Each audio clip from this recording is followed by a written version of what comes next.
जी अस्सलाम वालेकुम स्टूडेंट्स, आज हम सॉल्व करेंगे एक्सरसाइज 1C का क्वेश्चन नंबर 4। क्वेश्चन नंबर 4 को अगर हम देखते हैं तो हमारे पास क्वेश्चन नंबर 4 की स्टेटमेंट है, evaluate each of the following and correct your answers to the number of significant figures as given in the brackets. Part A में देखते हैं क्वेश्चन नंबर 4 का पार्ट ए क्या लिखा हुआ है 1/99। इसको हमें करेक्ट करना है 4 सिग्निफिकेंट फिगर्स तक। नेक्स्ट पार्ट बी में जो मल्टीप्लाई करने के बाद 2 सिग्निफिकेंट फिगर्स तक, और पार्ट सी में 21 स्क्वायर डिवाइडेड बाय 0.219 को 5 सिग्निफिकेंट फिगर्स तक, और same as it is D part.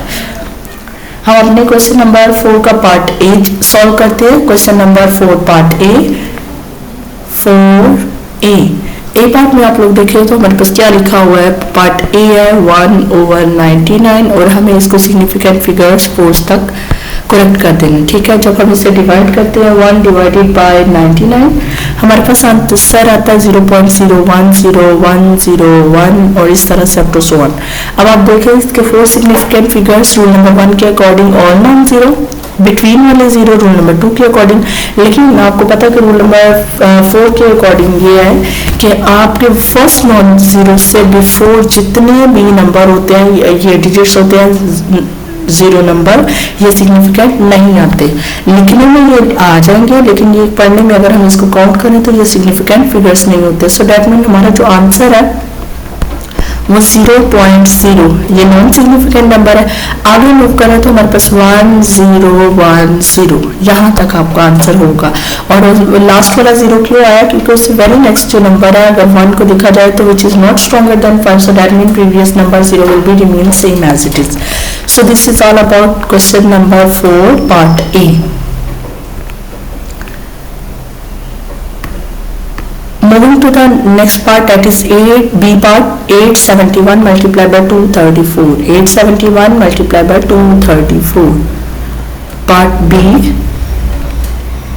871 multiplied by 234 और हमें इसको कितने डिजिट तक लिखना है, 2 significant figures। हम इनको मल्टीप्लाई करते हैं। 871 multiplied by 234, ये आंसर आएगा 203,814, ये आंसर लिखा जाएगा। अब हम इसका सेकंड वाला सिग्निफिकेंट फिगर निकालते हैं। तो second significant this one, circle very next which is less than 5, so that means all the remaining digits will be converted into 0 and the previous number, that is 0 underline, this number will be remain same as it is 000. So this is your final answer. Now moving to the part C. Part C में अगर हम देखते हैं तो हमारे पास लिखा हुआ है 21 स्क्वायर डिवाइडेड बाय 0.219। इसको 5 सिग्निफिकेंट फिगर्स तक करेंगे। सी पार्ट है 21 स्क्वायर डिवाइडेड बाय 0.219 और कितने significant figures, 5 significant figures। 21 square that is 441 divided by 0.219। अगर हम इसका आंसर निकालते हैं तो 441 मल्टीप्लाई डिवाइडेड बाय 0.219, ये हमारे पास आंसर देता है 2013.698। इसको हमने करना है 5 सिग्निफिकेंट फिगर्स तक। सो दैट मीन हमारा 5 सिग्निफिकेंट फिगर बनता है ये वाला। इसको सर्कल करते हैं वेरी नेक्स्ट को, तो हम ऑब्जर्व करते हैं circle number is greater than 5, so that mean previous number that is 6 will be converted into 7 and answer is 2013.7। So this is your answer. Same as it is moving to the next part, that is part D. Part D में हम देखते हैं तो हमारे पास है 3.91 cube minus 2.1 divided by 6.4। इसको हम 2 significant figures तक करेंगे।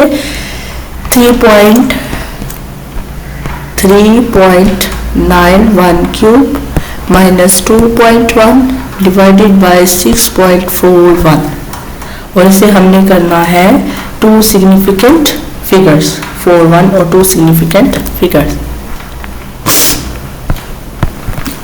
ओके स्टूडेंट, हम इसके सोल्यूशन की तरफ चलते हैं। 3.14 3.91 का क्यूब लें 3.91,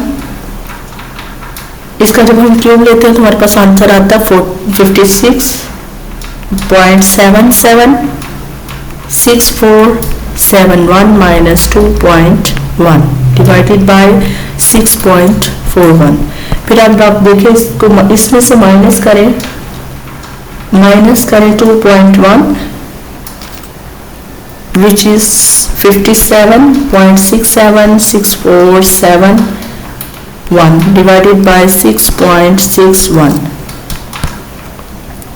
फिर हम इसे डिवाइड करते हैं 6.41 से और हमारे पास आंसर आता है 8.99788 समथिंग, कुछ इस तरह से आंसर आता है। ठीक है जी, अब हमें इसे करना है टू सिग्निफिकेंट फिगर्स पे। तो आप देखेंगे सेकंड वाला सिग्निफिकेंट फिगर्स ये लिखा जाएगा, सर्कल करेंगे वेरी नेक्स्ट नंबर को टू सिग्निफिकेंट फिगर्स, और जब हम इसे करते हैं तो which is greater than 5, circle number is greater than 5 and previous number will be increase how many time, +1 time. इसमें प्लस करेंगे हम लोग तो हमारे पास आएगा आंसर 0, 10 लिखा जाएगा, 10 का 0 कैरी आ जाएगा और कैरी दिया जाएगा very previous number that is 8 will be converted into number 9, और लास्ट पे जितने 0 होंगे अगर आप इन्हें लिखें या ना लिखें इट डजंट मैटर। हमारे पास आंसर आ गया 9 आंसर क्या आया 9.00 एंड अप टू सो। ठीक है जी, so this is all about question number 4 and thank you so much for watching.